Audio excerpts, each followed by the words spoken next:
সিউড়ি ১ নম্বর ব্লকের অন্তর্গত তিলপাড়ায় বাসস্ট্যান্ড সরানোর কাজকে কেন্দ্র করে বেশ কয়েকদিন ধরে জট চলছিল।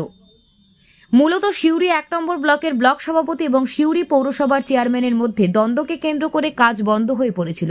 অবশেষে সেই জট কাটল, আর জট কাটার পর রীতিমতো ঢাকঢোল পিটিয়ে নারকেল ফাটিয়ে পুনরায় কাজ শুরু করা হলো। মঙ্গলবার বীরভূম জেলা পরিষদের সভাধিপতি কাজল শেখের নেতৃত্বে বৈঠকের পর তিলপাড়া এলাকায় নতুন বাসস্ট্যান্ড তৈরি হওয়ার কাজ চলছিল, তার জট কাটে। ব্যাপারটা হচ্ছে ওয়েস্ট বেঙ্গল টিআইডিসি একটা টেন্ডার করেছিল ১,৫৭,৩৫,৫৪৯ টাকা। সেই টেন্ডারটা সিউড়ি একটা বাস স্ট্যান্ড হবে। সেই বাস স্ট্যান্ড নিয়ে ওখানকার যারা ট্র্যাক্টর আছে, যাদের লেবার ট্র্যাক্টর ইউনিয়ন একটা ওখানে আন্দোলন করেছিল এবং কাজটা বন্ধ করেছিল। তারপর একটা লিখিত অভিযোগ আসে আমার কাছে।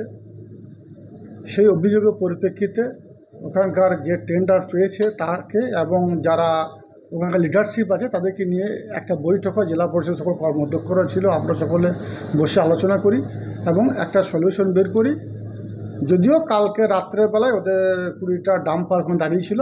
আমি সিউড়ি আইসিকে তৎক্ষণাৎ আমার কাছে অভিযোগপত্র আসার পরেই আমি সিউড়ি আই সাহেবকে ফোন করি এবং ডাম্পারগুলো আনলোড করে দিই এবং আজকে বসে একটা সিদ্ধান্ত হয়। দুই পক্ষই সেই সিদ্ধান্ত মেনে নেয় এবং কিছুক্ষণ কয়েক ঘন্টার মধ্যে কাজ চালু হবে এবং যত দ্রুত সম্ভব কাজটা সম্পন্ন হবে।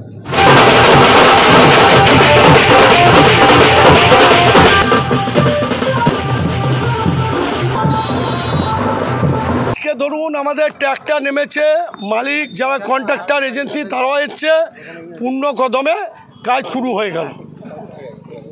ফুল কদমে কাজটা বাস স্ট্যান্ডে শুরু হয়ে গেল নির্দিষ্ট সময়ের আগেই। আয়োজন ছিল, দেখুন কাল থেকে মানুষের মনে একটা উচ্ছ্বাস ছিল।